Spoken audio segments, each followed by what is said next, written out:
Hey you guys, AK47 Master here, back with some more Pokemon Heart Gold and Soul Silver, and in this episode I redid my whole DS setup, mainly because I was using my old Pokemon Leaf Green and Fire Red setup, which, you know, the dimensions of that game compared to this game as far as how much space it actually takes up on the DS screen is a lot different. It's a lot smaller, so I had to reset up. So hopefully now the text and the footage will look a lot clearer than it did before. I do apologize for that. So yes. Here we go.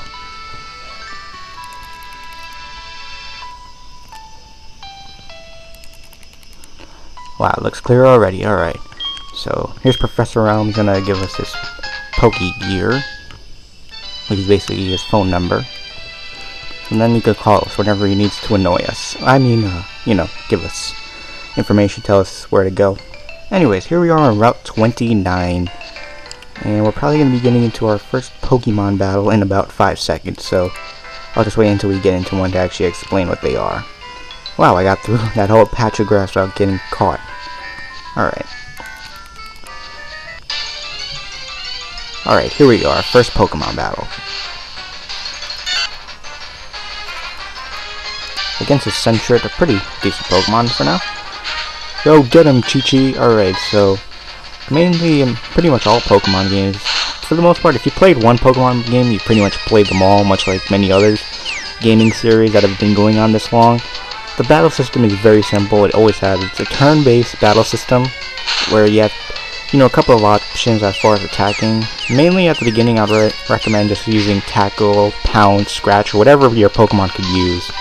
I wouldn't really focus on stat moves too much, although in the future and in Wi-Fi battles they're really useful. I'm going to try to make this Let's Play a bit more informative than I did with my Leaf Green Let's Play, because that Let's Play really wasn't that informative, so it really wasn't that valuable for people looking for maybe tips or tricks. But I mean, there's only so much you can give to help a person out in Pokemon. I mean, it's pretty simple. You just go to different places and yeah. Alright, I was trying to go to that tree to show you guys one of the new, well, not really new, but one of the unique collectibles that are exclusive to Gold, Silver, and Crystal, and they are Apricorns. So, this is a green Apricorn, so you'll find these Apricorn trees all over the place. We can't pick it now, because we need, I think, a special Apricorn Box or something like that. But yeah, we'll be able to turn them into Pokeballs later. Alright, so here we are in Cherry Grove City. This old man will show us around town. I'll call us a rookie trainer, even though I played this game many a times. Well, not this game in particular, but, you know, this series. So he's going to give us the basic run through, and look how fast this old man can run. Jeez. Look at him. We're literally eating his dust. That's how fast he's going. But yeah, he's going to explain all the different stuff, like the Poke Center, the Pokemart, and stuff. It's pretty basic. Poke Center is where you hear your Pokemon for free, and the Pokemart is where you buy items for your Pokemon, like Pokeballs, potions, and things of that nature. And this is the water where you could fish, like for like Magikarps and Gyarados. And here's the old man's house. And he'll give us the running shoes. And the thing that I love about running shoes in this game is that they made it very useful, whereas where basically now it's a toggle. So I'm gonna press on the running shoes right now. Hold on. Alright, so now I pressed on it. Now you can just run. Like, you don't have to hold B anymore. They pretty much changed that in this game, where you can just run around wherever you want and never have to hold down a certain button, which I think is great.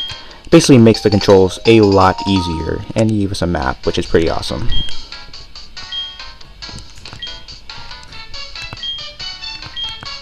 And also, just to point that out, they've also done the same thing with key items. Now you can actually set up different key items to your touchscreen, so whenever you want to use them, you can just use them right off the bat, right off the fly, so it's pretty useful, in my opinion. Let's see what this guy has to say. I believe he gives you something. Yeah, he's the one, I believe, who gives you the Apricorn Box. Yeah, the Apricorn Box. So now you can collect Apricorns and bring them to a certain place where you can get them changed into special Pokeballs, which have different effects depending on which types of Apricorns you use to make them. So here's a green Apricorn. So, you know, green Apricorns are mainly going to be the types of Apricorns you're going to find at the beginning of the game. So yeah. Also, I'd recommend trying to battle a few wild Pokemon to get your Pokemon up level, since it's really weak at the beginning. Well, not really weak, you know, it's got a little advantage over all the wild Pokemon you'll find, but once you actually battle trainers, it'll be a bit more difficult. But, you know, trainer Pokemon will give you more experience than wild Pokemon, so, you know, it's pretty good. And what I like is that they really take out the need for there to be a grinding in this game.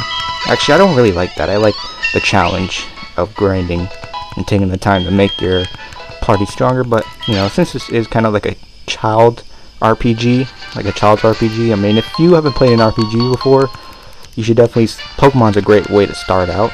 So, you know, they kind of made it so that you don't really have to grind. As long as you battle, you know, almost every single trainer in the game, by the time you get to the Pokemon League, you should be pretty good. Which, you know, again, is good for a beginner player in RPGs. And a lot of people say RPGs are kind of like noob games. Like, a lot of people are looking at Skyrim as like an easy game.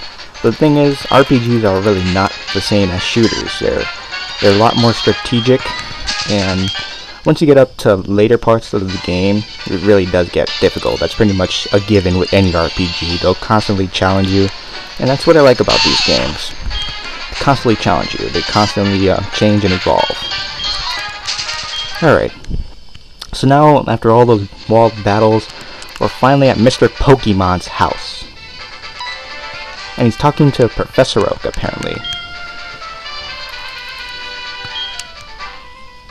Alright, so he was the one who sent the email to Professor Elm. And now he's going to give us the mystery egg.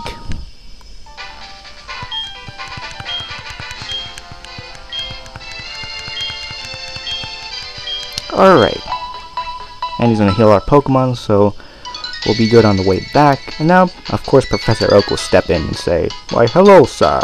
How are you doing today? Your name's AKM-47, Master? How awesome. Oh, what's this? A rare Pokemon. You treat your Pokemon with respect. You seem to be dependable. So here's the latest version of the Pokedex. It automatically records data on Pokemon you've seen or caught. It's a high-tech encyclopedia. I'd like you to have it." And he gave us the Pokedex. Go meet many kinds of Pokemon and complete that Pokedex. But I've stayed too long. I have to go to Goldenrod for my usual radio show. And of course he's going to give you his number, like all the professors do. Alright. And we got a call from Professor Elm. Hello, AKM-47. It's a disaster. It's terrible. What should I do? Oh no. Please come back here. Well, that sounds really inviting. Anyways, guys, on the next episode, we will answer Professor Elm's distress call and go back to his lab and see what happened. See you guys then.